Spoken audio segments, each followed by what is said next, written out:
स्वागत है आपका हमारे YouTube चैनल निधि एकेडमी पर।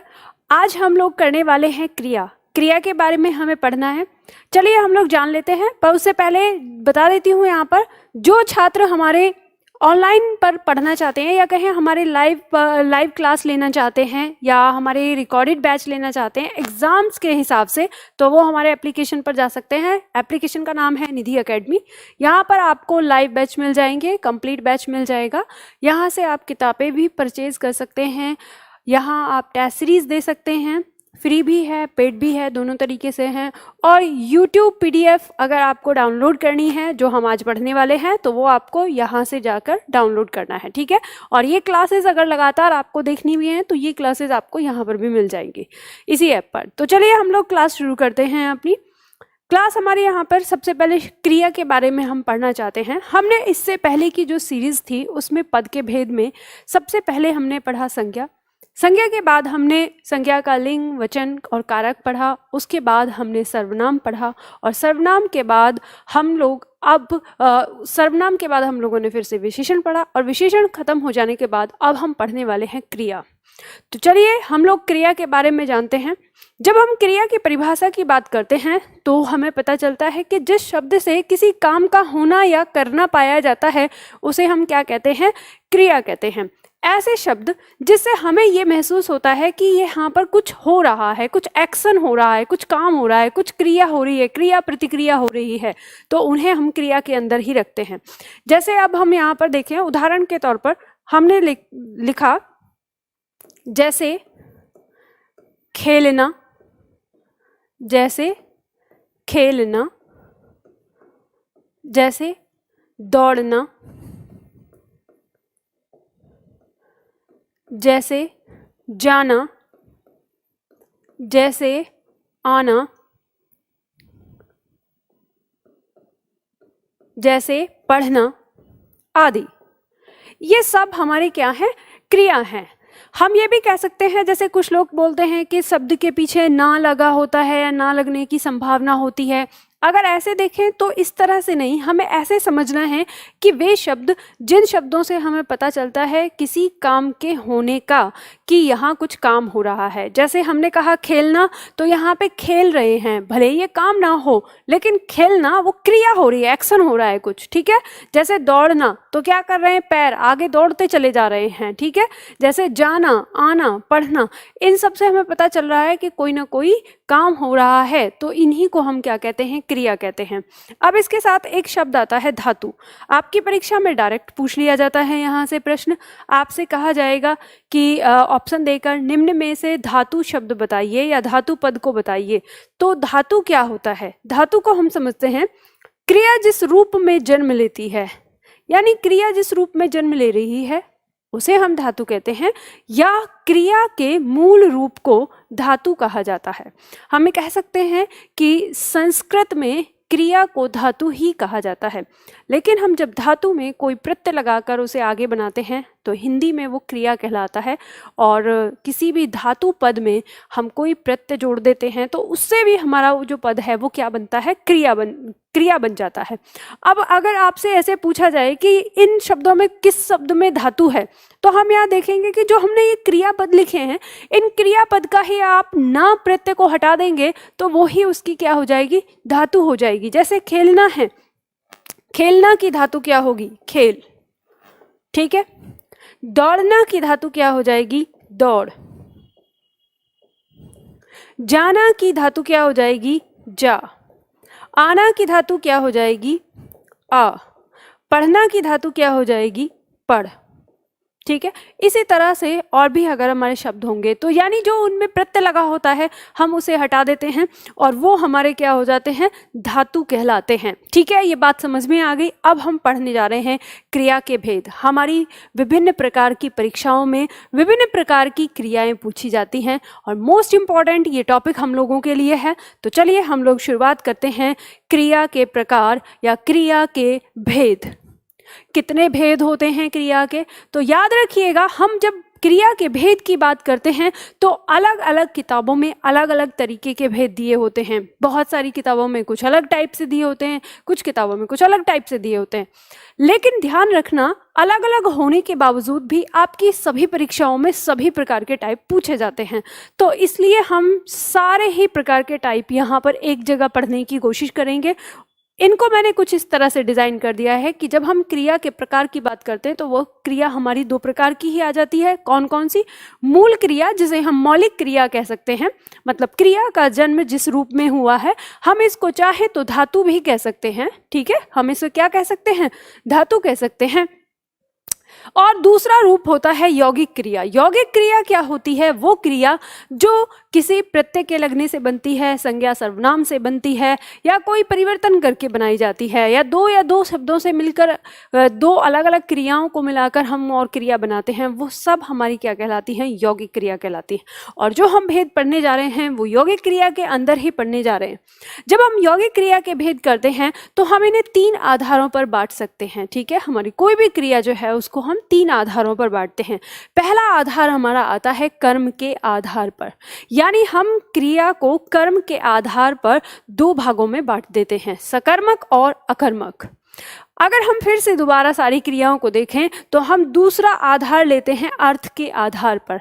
हम अर्थ के आधार पर क्रिया को 2 भागों में बांट देते हैं, क्रियार्थक संज्ञा और प्रेरणार्थक क्रिया। तीसरा आधार हम अन्य क्रियाएं मतलब कुछ ऐसी क्रियाएं हैं जो इन सबसे अलग भी होती हैं, उसमें हम इनको बांट देते हैं। तो यहाँ पर हमारी ये जो अन्य क्रियाएं हैं ये कई प्रकार की हो जाती हैं, जैसे पूर्वकालिक क्रिया। ठीक है, पूर्वकालिक क्रिया क्या होती है हम इसे जानेंगे। अन्य क्रिया में ही संयुक्त क्रिया आती है। संयुक्त क्रिया किन्हीं 2 क्रियाओं को मिलाकर, कम से कम 2 क्रियाओं को मिलाकर हम संयुक्त क्रिया बनाते हैं। इसी में हम देखते हैं सहायक क्रिया। सहायक क्रिया क्या होती है हमें ये भी जानना है। और फिर इसी के आधार पर हम देखते हैं कालवाचक। और कालवाचक का मतलब होता है वो क्रिया जिस क्रिया के रूप से हमें क्रिया के समय का पता चलता है कि क्रिया कब हो रही है, यानी काल, जिसे हम काल के नाम से जानते हैं। वो भी क्या है? क्रिया का अपने आप में भाग है, अपने आप में हिस्सा है, या उसका भेद है। तो हम इसी आधार पर इस क्रिया को पढ़ते हैं अलग अलग तरीके से। तो हम एक एक करके पढ़ते हैं और सबसे पहले हम लेते हैं कर्म के आधार पर। ठीक है, सबसे पहले बहुत ज़्यादा हमारी परीक्षा में आता है और हमारे छात्रों को बहुत परेशानी होती है। तो सबसे पहले हम शुरुआत करते हैं, कर्म के आधार पर क्रिया के 2 भेद होते हैं। कौन कौन से होते हैं? आप सभी लोग जानते हैं, सकर्मक और अकर्मक। और सकर्मक और अकर्मक की परिभाषा की हम बात करें तो परिभाषा कहती है सकर्मक क्रिया के लिए कि जिस क्रिया का प्रभाव कर्म पर पड़ता है उसे सकर्मक कहते हैं। हमारे किताबों में ये परिभाषा दी होती है और उदाहरण दे दिया जाता है। हमें ये ऐसी ज़्यादा प्रॉब्लम करती है ये क्रिया कि हमें समझ ही नहीं आता कि कैसे इसको समझें। जैसे सकर्मक की परिभाषा क्या कहती है? जिस क्रिया का प्रभाव कर्म पर पड़ता है वो सकर्मक। और अकर्मक क्रिया की परिभाषा क्या कहती है? कि जिस क्रिया का प्रभाव कर्म पर न पड़कर कर्ता पर पड़ता है वो क्या हो जाती है? अकर्मक। अब हमें उदाहरण भी मिल जाता है। जैसे उदाहरण दिया, अमन संतरा खाता है, तो यहाँ पर खाता है ये कौन सी क्रिया हो गई? ये सकर्मक हो गई। हमें उदाहरण दिया जाता है, जैसे हमने कहा घोड़ा मैदान में दौड़ रहा है, यहाँ पर दौड़ रहा है, ये क्या हो गई? अकर्मक हो गई। अब हमें ये समझ में नहीं आता कि प्रभाव कैसे पड़ रहा है, कैसे तो कर्म पर प्रभाव पड़ रहा है, कैसे तो कर्ता पर प्रभाव पड़ रहा है। हमें ये चीज़ समझ में नहीं आती और कई बार हम इस चीज़ को रट लेते हैं और जब कभी हमारी परीक्षा में पूछा जाता है तो हमसे कुछ भी समझ में नहीं आता और हमारे लिए बड़ी परेशानी क्रिएट हो जाती है कि ये सकर्मक और अकर्मक बहुत मुश्किल है। अक्सर हमारे छात्र कहते हैं। ध्यान रखिए, कोई मुश्किल नहीं है, बहुत ईजी है। कैसे ईजी है? तो समझो, इन्हें छोड़ो, ये परिभाषाएं इन सारी चीज़ों को छोड़ो। सबसे पहले हम जानते हैं कि सबसे पहले हम यहाँ पर 2 चीज़ समझते हैं। क्या चीज़ समझते हैं? हमारे पास 2 शब्द हैं, सकर्मक और अकर्मक। ये 2 शब्द ऐसे हैं जो हम इन्हीं के बारे में, इनमें अंतर जानने की कोशिश करते हैं कि इनमें क्या अंतर है। तो मुझे बताइए सबसे पहले कि इन दोनों में अंतर क्या है या इन दोनों में कॉमन चीज़ क्या है? इन दोनों में कॉमन चीज़ है कर्मक और कर्मक, यानी कर्म हम ये कह सकते हैं। अब इन दोनों का पहले मतलब समझ लो तो सारी चीज़ें आपको समझ में आ जाएंगी। ये जो स है, इस स का मतलब होता है साथ, ठीक है, और इस अ का मतलब होता है नहीं। आपको पता है ना इसका मतलब क्या है? कर्म। यहां पर इसका मतलब क्या है? कर्म। तो कोई मुद्दा समझ में आया आपको? सकर्मक का मतलब है जिसमें कर्म साथ है। सकर्मक का मतलब क्या हो जाएगा? जिसमें कर्म साथ है। और अकर्मक का मतलब जिसमें कर्म नहीं है। तो हमें यहाँ पर ये बात समझ में आती है, वो क्रिया जो अपने साथ कर्म लेती है क्या कहलाएगी? सकर्मक क्रिया कहलाएगी। और वो क्रिया जो अपने साथ कर्म नहीं लेती वो क्या कहलाएगी? अकर्मक क्रिया कहलाएगी। बस इतनी बात समझ लीजिए। जो परिभाषा देती है, जो हमारी किताब में परिभाषा लिखी हुई है, वो परिभाषा थोड़ी ऐसी है, उसका भी कहना यही है, लेकिन वो थोड़ा बदल के कह रही है।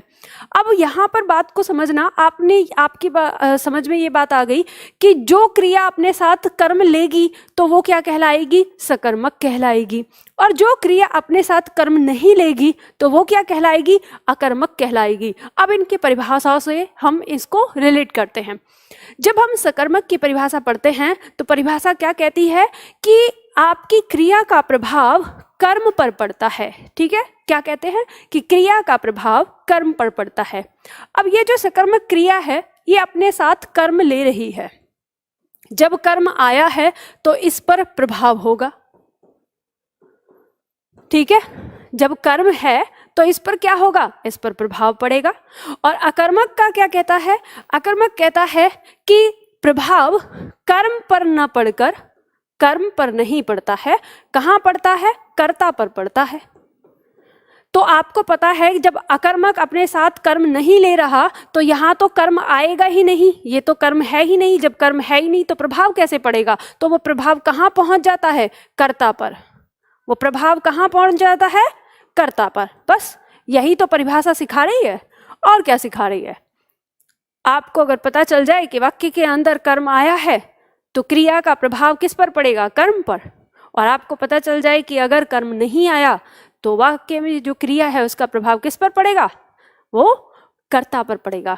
तो बात समझ में आई ये बात? चलो अब फिर से इसकी परिभाषा के साथ, इसके उदाहरण से समझने की कोशिश करते हैं कि किसी शब्द को हम कैसे समझ सकते हैं।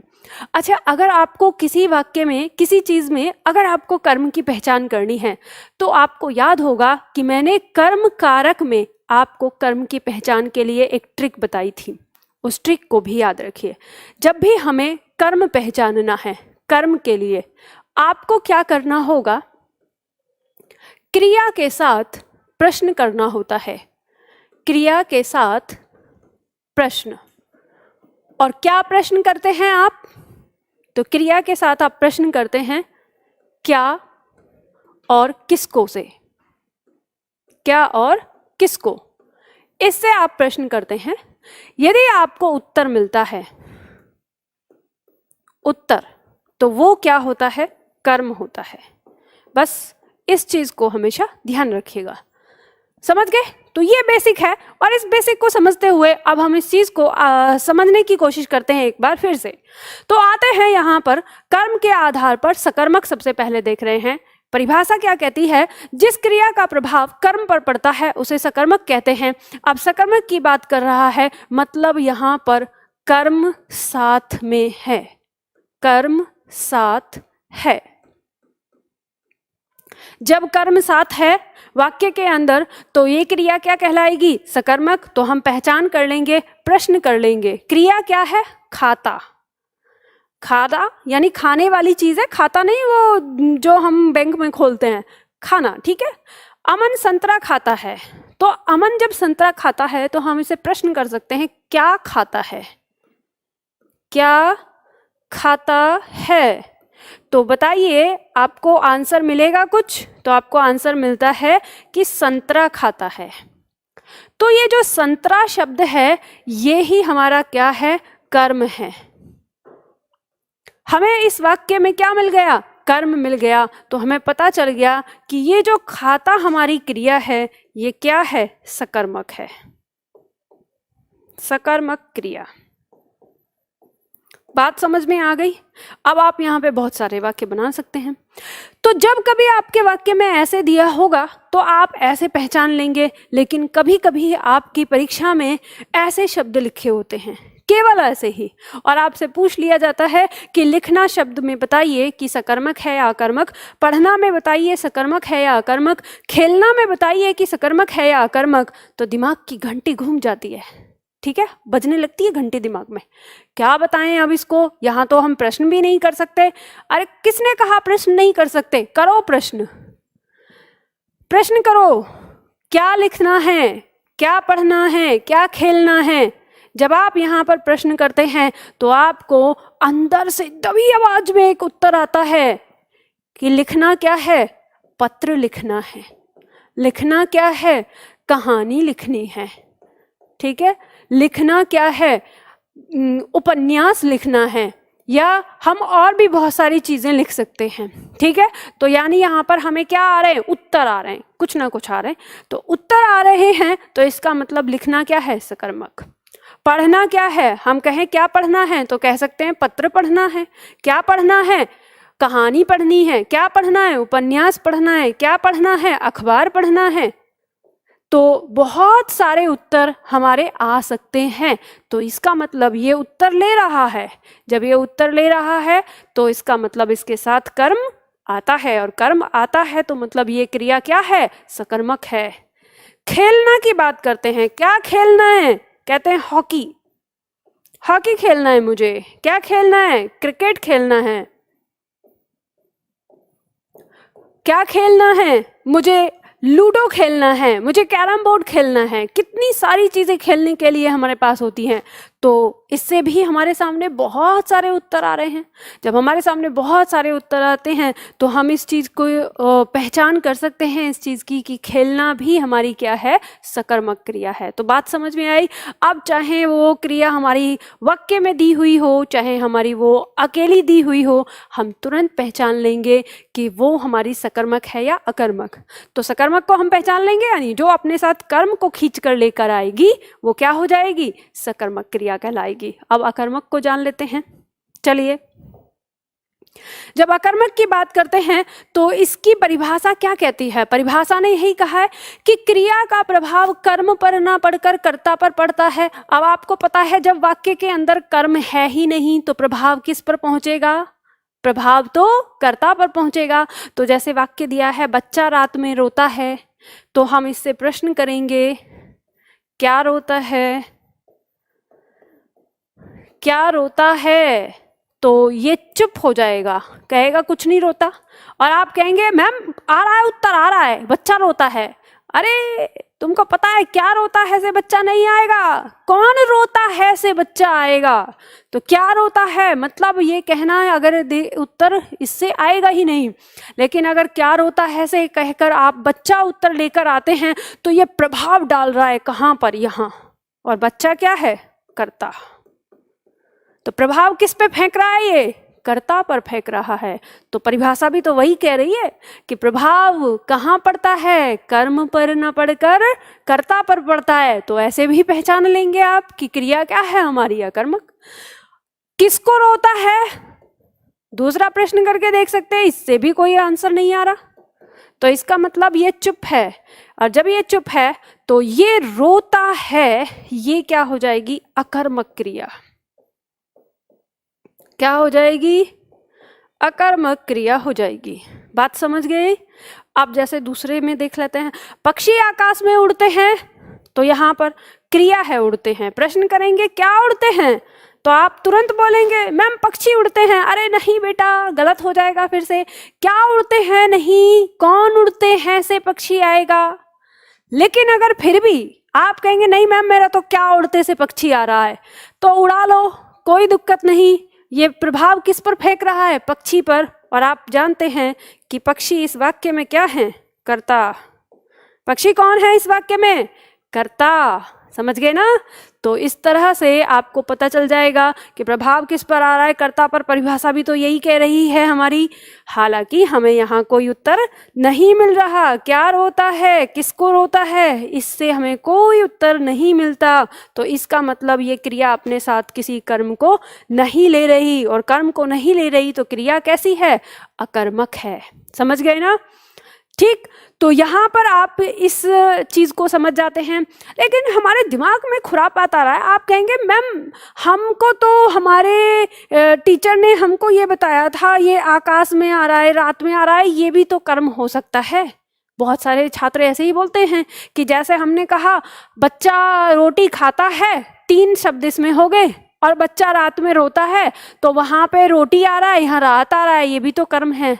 लेकिन ध्यान रखना, ऐसी बेवकूफ़ी कभी मत करना, क्योंकि आप लोगों ने कारक चिन्ह पढ़ लिए हैं और ये आपको में कारक चिन्ह दिख रहा है। आपको ध्यान होगा कि में किसको बताता है, अधिकरण को। अधिकरण समय को बता रहा है। ये रात में, ये समय को दिखा रहा है, ये अधिकरण कारक है, ना कि कर्म। समझ गए? और इसी तरह से आकाश में उड़ते हैं, ये में आकाश अधिकरण को दिखा रहा है। आकाश मतलब स्थान को दिखा रहा है यहाँ पर। तो अधिकरण हमारा समय और स्थान को बताता है, तो गलती नहीं करना है। आकाश यहाँ पर क्या है, हमारा अधिकरण है। कर्म तो इसमें ऐसे भी नहीं आया। बात समझ गई ना? तो इसलिए इस बात को ध्यान में रखिएगा। अब ये तो वाक्य प्रयोग में आए हैं। ऐसा भी हो सकता है कि हमारा वाक्य प्रयोग न दिया हो, केवल ऐसे दे दिया, रोना, हंसना, दौड़ना, ये हमारी क्रिया हैं। इनमें बताइए कि ये सकर्मक हैं कि अकर्मक। तो कुछ नहीं करना, आपको प्रश्न कर देना है बस।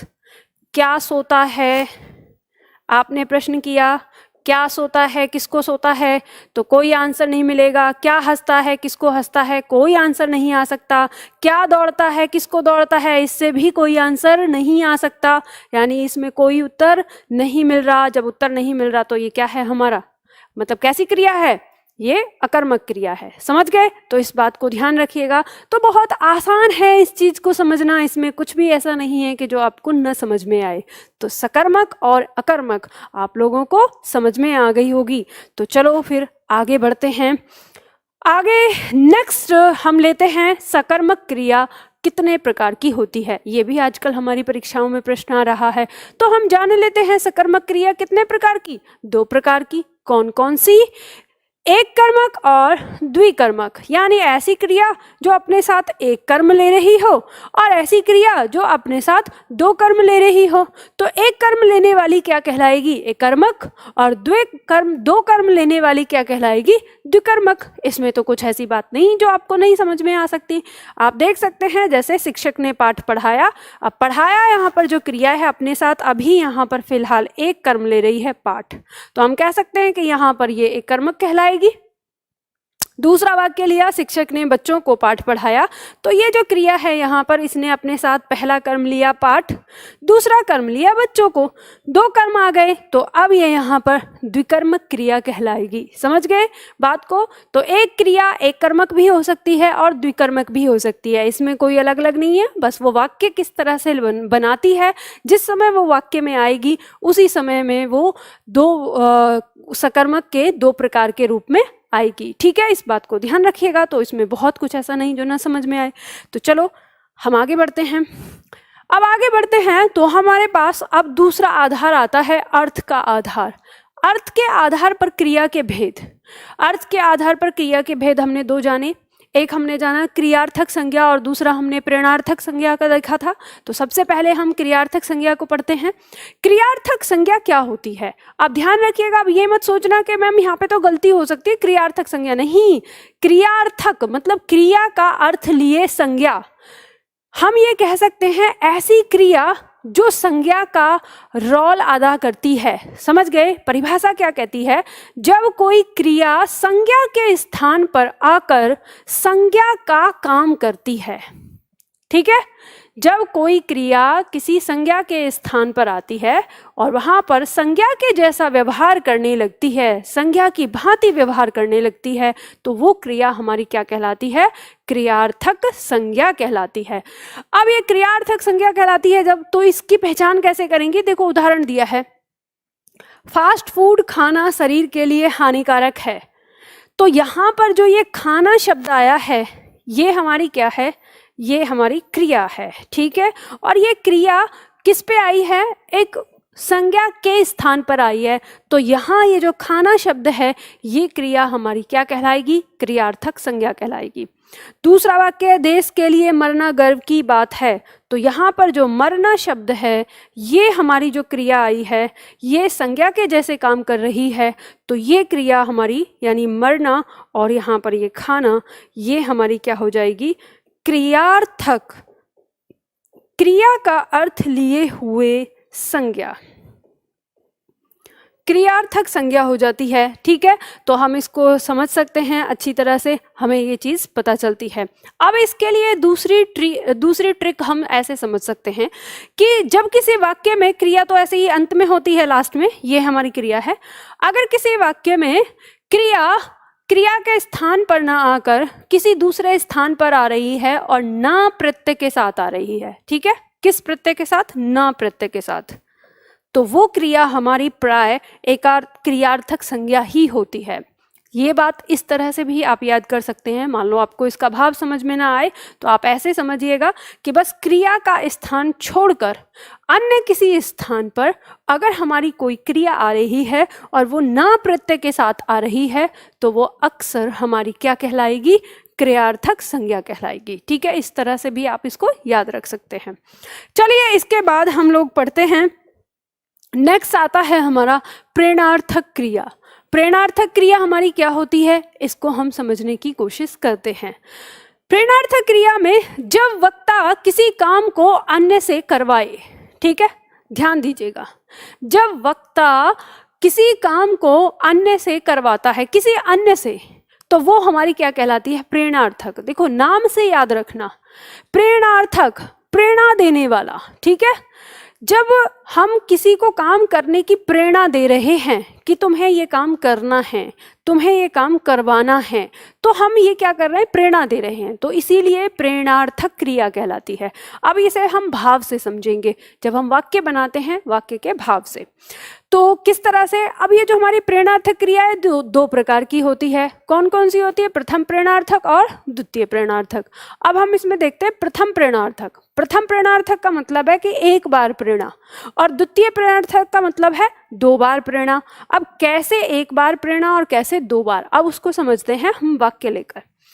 वाक्य हमारा दिया है, कृष्ण मधुर बांसुरी बजाना। तो यहाँ पर जो क्रिया है, अब आप ये बताइए कि जो वाक्य दिया है कृष्ण मधुर बांसुरी बजाना, तो इसे जो भी बोलने वाला है वो कृष्ण से कह रहा है ना कि कृष्ण मधुर बांसुरी बजाना, ठीक है। तो यानी कहने वाला ये और कृष्ण ये, तो ये कहने वाला कृष्ण से कह रहा है एक प्रेरणा बांसुरी बजाने के लिए, ठीक है।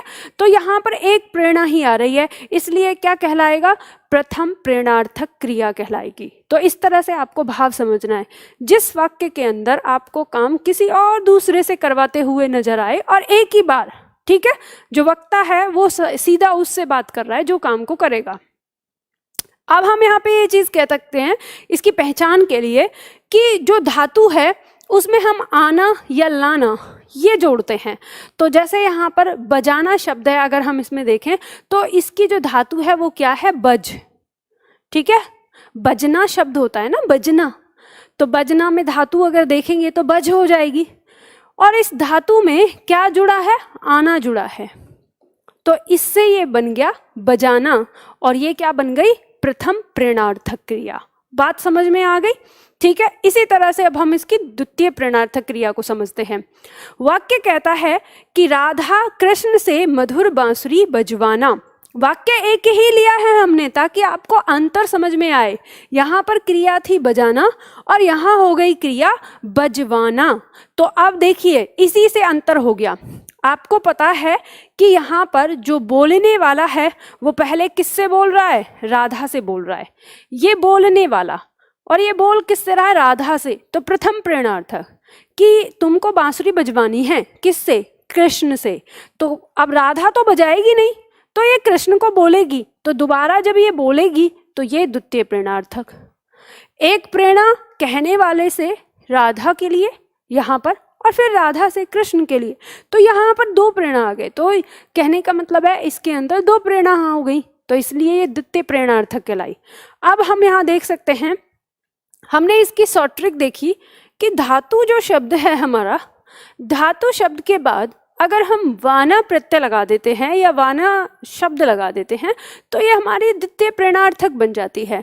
अब देखते हैं हम यहाँ पर जो धातु है हमारी वो क्या है, बज, और इसमें हमने क्या लगाया है, वाना, तो इससे हमारी जो क्रिया है वो क्या बन गई, वो द्वितीय प्रेरणार्थक क्रिया बन गई। ठीक है, तो इस तरह से हम यहाँ पर इन चीज़ों को समझ सकते हैं और ये हमारी जो क्रिया है ये हमें समझ में आ जाती है। ठीक, तो आज की क्लास में हम लोगों ने यहाँ पर क्या पढ़ा, एक बार हम फिर से इसका रिवीजन कर लेते हैं।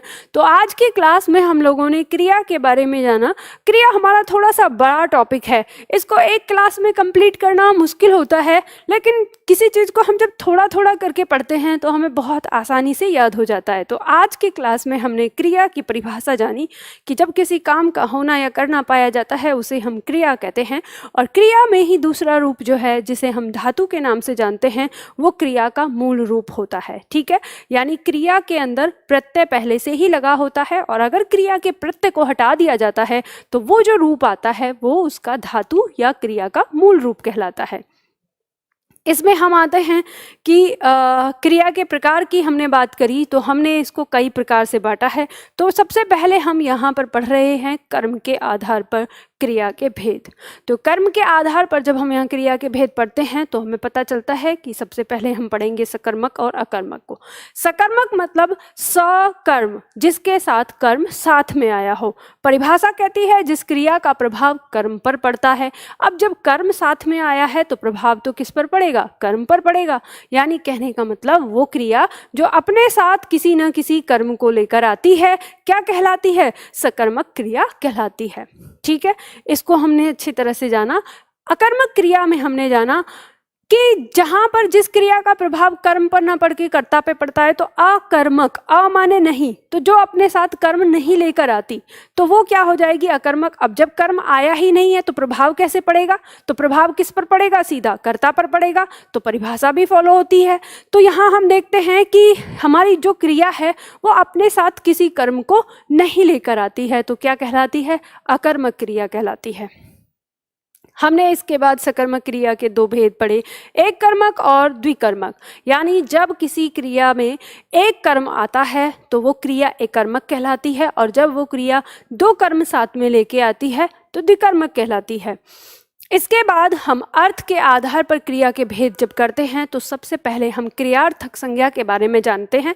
जब कोई क्रिया संज्ञा के स्थान पर आकर संज्ञा के जैसा काम करने लगती है वो क्रिया हमारी क्या कहलाती है, क्रियार्थक संज्ञा कहलाती है। हम इसे ट्रिक में देख सकते हैं कि क्रिया के स्थान को छोड़कर अन्य किसी स्थान पर भी जब क्रिया न प्रत्यय के साथ लगी होती है तो प्राय वो हमारी क्या कहलाती है, क्रियार्थक संज्ञा कहलाती है। ठीक है, इस तरह से पहचान कर सकते हैं। और प्रेरणार्थक क्रिया में हमने जाना कि जब कोई वक्ता किसी काम को करवाने के लिए किसी अन्य व्यक्ति से कहे तो वो हमारी प्रेरणार्थक क्रिया होती है, और यह दो प्रकार की होती है, प्रथम प्रेरणार्थक और द्वितीय प्रेरणार्थक। तो प्रथम प्रेरणार्थक जिसमें एक प्रथम प्रेरणा ही प्रवाहित हो। ठीक है, तो कह सकते हैं कि कोई वक्ता सीधे सीधे काम करने वाले को बोल दे तो वो हमारी क्या कहलाएगी, प्रथम प्रेरणार्थक। और द्वितीय प्रेरणार्थक में वक्ता किसी दूसरे बंदे को बोले और वो दूसरा बंदा तब उस तीसरे बंदे को जो काम करेगा उसको बोले, तो प्रेरणा एक बार पहले दोनों के बीच में और फिर दूसरे से तीसरे के बीच में, तो दो बार प्रेरणा जाएगी, तो इसलिए उसको द्वितीय प्रेरणार्थक के नाम से जाना जाता है। ठीक है, तो इस तरह से हमने क्रिया के बारे में जाना, और उम्मीद करती हूँ आपको आज की क्लास अच्छी लगी होगी। तो कमेंट बॉक्स में ज़रूर लिखिएगा कि क्लास में आपको कैसा लगा, क्या ये आपको चीज़ समझ में आई। अगर आपको कुछ नहीं समझ में आया तो कमेंट बॉक्स में ज़रूर बताइएगा, मैं अगली क्लास में उसके विषय में और विस्तार से बता दूंगी। तो चलिए फिर आज के लिए इतना ही करते हैं, मिलते हैं फिर अगली क्लास में अगले वीडियो में। और वीडियो अच्छी लगती है तो लाइक कर दिया करिए और अपने दोस्तों के साथ शेयर कर दिया करिए।